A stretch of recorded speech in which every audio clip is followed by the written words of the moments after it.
Welcome back, everyone, to the neighborhood. Once again, it's your friendly neighborhood reviewer here with InToIt Reviews. Today, we're taking a look at the Starsea. This thing has a bit of an odd name to it, but given its colorway, I get it. This thing caught my attention after Z reviewed it, and I'm glad that it did, because at its price, to the right customer, this thing is a steal. So let's get into it.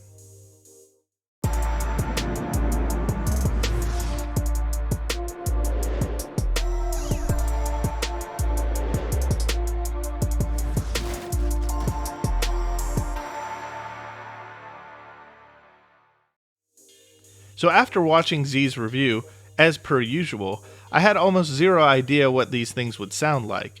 I just knew that by the tone of his voice, he really liked them. However, as per standard, I don't think Z really had enough time to spend with this set to give it a proper review. But this is why you subscribe to your boy here, right? Anyhow, these do take some time to work in, as I used them off and on again for about a few weeks, and they took about 2 full weeks of continuous playtime to really settle in. Most notably, the bass driver lacks some expression right out of the box, and the primary balanced armature unit, the 3 frequencies Knowles balanced armature, took some time to develop in the lower mid-range. But after this occurred, I'm happy to say that this is a pretty balanced U-shaped set with exceptional detail and clarity for its price. Speaking of which, these come in on Amazon at about $136, but I have also seen them on sale for as little as $109. So at that price, these compete directly with the likes of the Moondrop Starfield and the SimGot EN700 Pro. But do they put up a fight in terms of their build and their sound? That's the question, right? But before we go any further, I wanted to disclose that the Starsea was sent into the channel for review by Keep Hi-Fi. They've been a supporter of the neighborhood for a while now, and I really appreciate them sending in the Starsea for review. Nevertheless, all opinions, commentary, and criticisms are my own, and I have not been influenced to say anything in particular in this review. And with that out of the way, let's get into the build.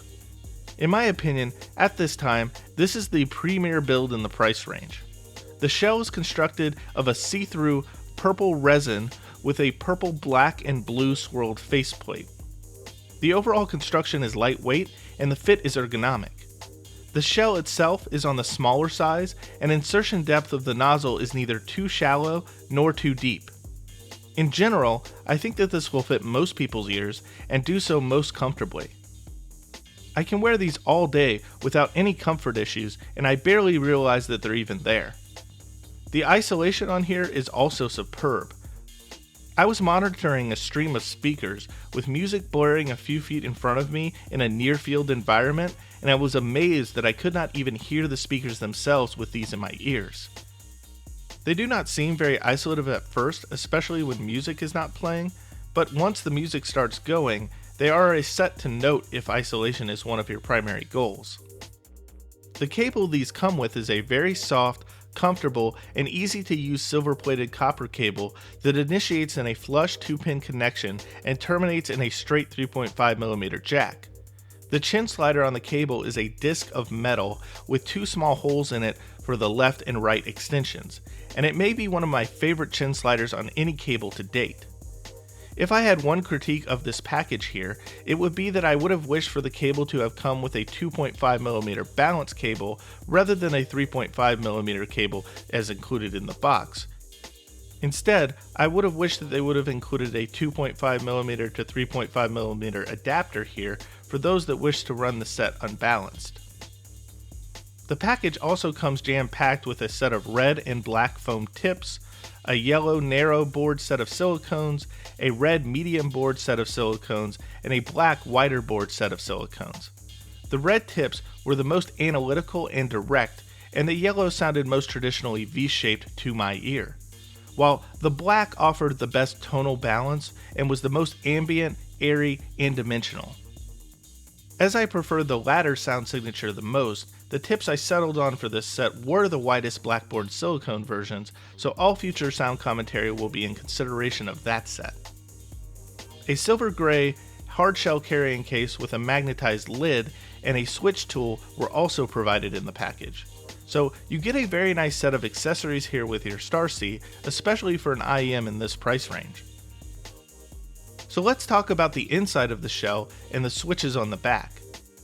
The driver configuration here is a 2BA 1DD, consisting of one 3-frequency Knowles ED29689 balanced armature, one custom Tri-High-A high-frequency balanced armature, and a composite silicone crystal biological diaphragm dynamic.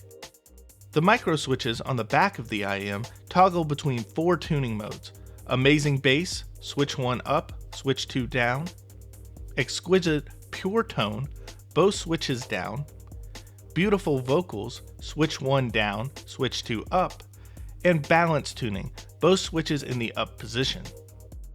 In general, with switch 1 down, this set was a bit bass light, and with switch 2 in the down position, the soundstage was a tad wider with less intense upper mids and more treble roll-off, but I felt that this made this set a bit too dark and recessed for my preferences. So my preference, and where I think this set truly shines, is with both switches in the up position, although I would say that it's more mandatory to engage switch 2 than it is to engage switch 1, as I really didn't enjoy this set with the second switch down.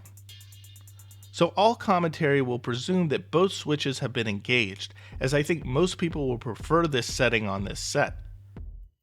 And as I said before, presume the use of the black whitest board tips for all sound commentary unless I say otherwise. So let's start with the bass.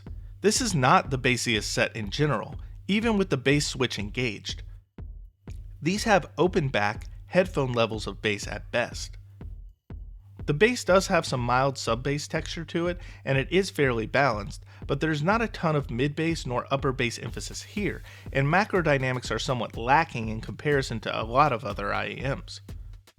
Furthermore, I did find that the amount of low-end emphasis could vary from source to source, with some sources producing a more emphasized low-end in comparison to others.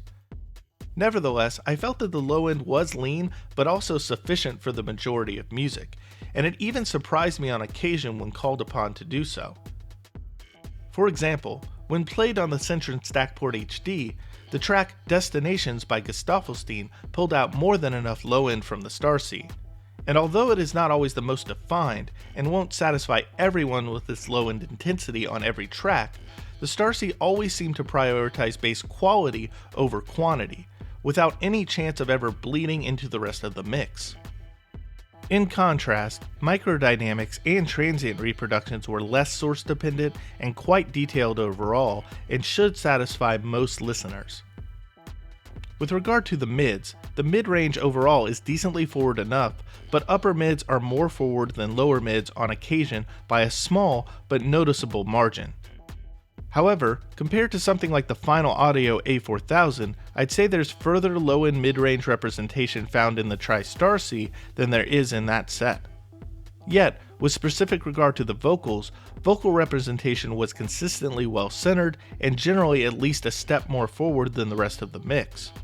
To my ears, both male and female vocals were nicely done, and I'd say that the vocal representation is one of the standout characteristics of this set, even if male vocals may be slightly less pronounced than female ones on occasion. Still, where the midrange really starts to shine with the Starsea is in its smooth, pleasing, and relatively accurate delivery. Although this can vary from a U to a V-shaped presentation depending on the switches activated and the tips utilized, I never really felt that the midrange was anything other than articulate, detailed, and soft in its delivery. Tones are never harsh, strident, or shouty in my opinion, even if there is some upper mid-range forwardness on occasion. In other words, while there is some forwardness to its character at times, it is always mild in its delivery, and lesser pronounced instrumentation was always forward enough to be relatively relevant to one's ears. A good sonic example of this was depicted on the track Chan Chan by the Buena Vista Social Club, where all instrumentation was felt as if they were in a pleasing, perfectly balanced state on the Starsea. The lower treble is generally more represented and more forward than the upper ranges of the treble, but things do extend out well enough to maintain good representation and detail overall.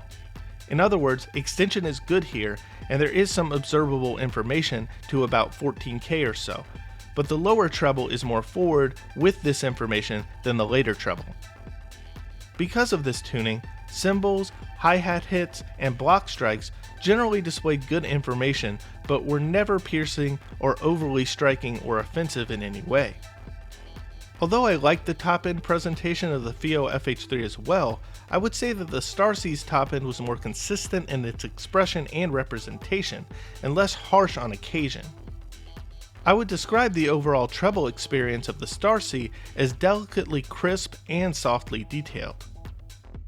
In fact, I would say that detailing and resolution aptitudes are superior standouts for the Starsea. I have heard a number of sets, many times the price of the Starsea, that can't keep up with it in this regard. Detailing and resolution capabilities even seem to surpass the final A4000 that I just reviewed and loved for its ability to resolve at its price. Furthermore, these at least keep up with, if not surpass, the detail and resolution of some of my other favorites in the price range, such as the Ico OH10 and the Shozi Rouge. I think the Starsea takes good advantage of its unique BA configuration of drivers here, separating itself in a number of ways from the presentation of those other sets. In comparison to something like the Starfield or the EN700 Pro, these offer greater precision and clarity. The FiiO FH3 does a better job of keeping up with the Starsea, but the Starsea has greater dimensionality, better decay, and is less leading in its edge. And I haven't mentioned yet that the Starsea seems to scale better with amplification compared to those other sets as well. Of particular note, the Gold Note DS10 Plus and the Starsea really seem to shine together, and the Starsea took on a higher end character in terms of its overall presentation. And while the staging of the Starsea isn't the widest at the ears, it does widen as one listens forward.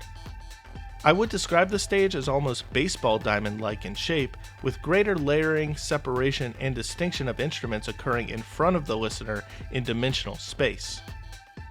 Imaging wasn't perfect in terms of placement at times, however, as I'd say there does seem to be some mild blobbing occurring that if one pays particular attention to while tracking may sound odd at times due to the irregular shaped stage.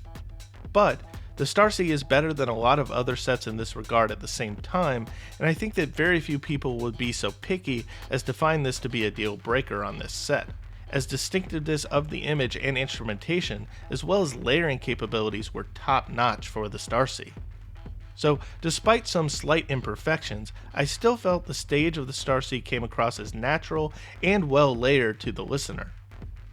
Overall, I would say that the Starsea has a great build and design, with a well thought out package of accessories to boot. The sound is precise, clear, and technical, and its isolation exceeds expectations. And while it lacks some dynamics, particularly in the low-end department, at this time, in my opinion, it is the IM to beat in the $100 to $150 price range, and perhaps beyond that.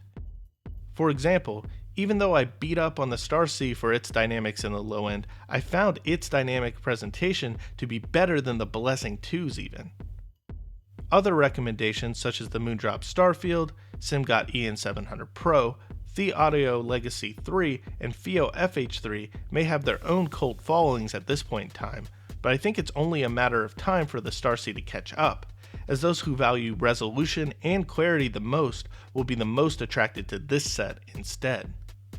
And just a reminder guys, make sure to hit subscribe here, like the video, leave some comments, and follow the channel on Instagram, Twitter, the blog, or become a Patreon. The Patreon is only $1.50 a month and it gets you access to early written reviews like this one. This review was up on the Patreon for a number of weeks before I got around to making this video.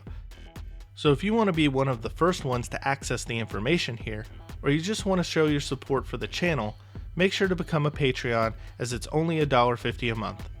And with that, I'm out for now.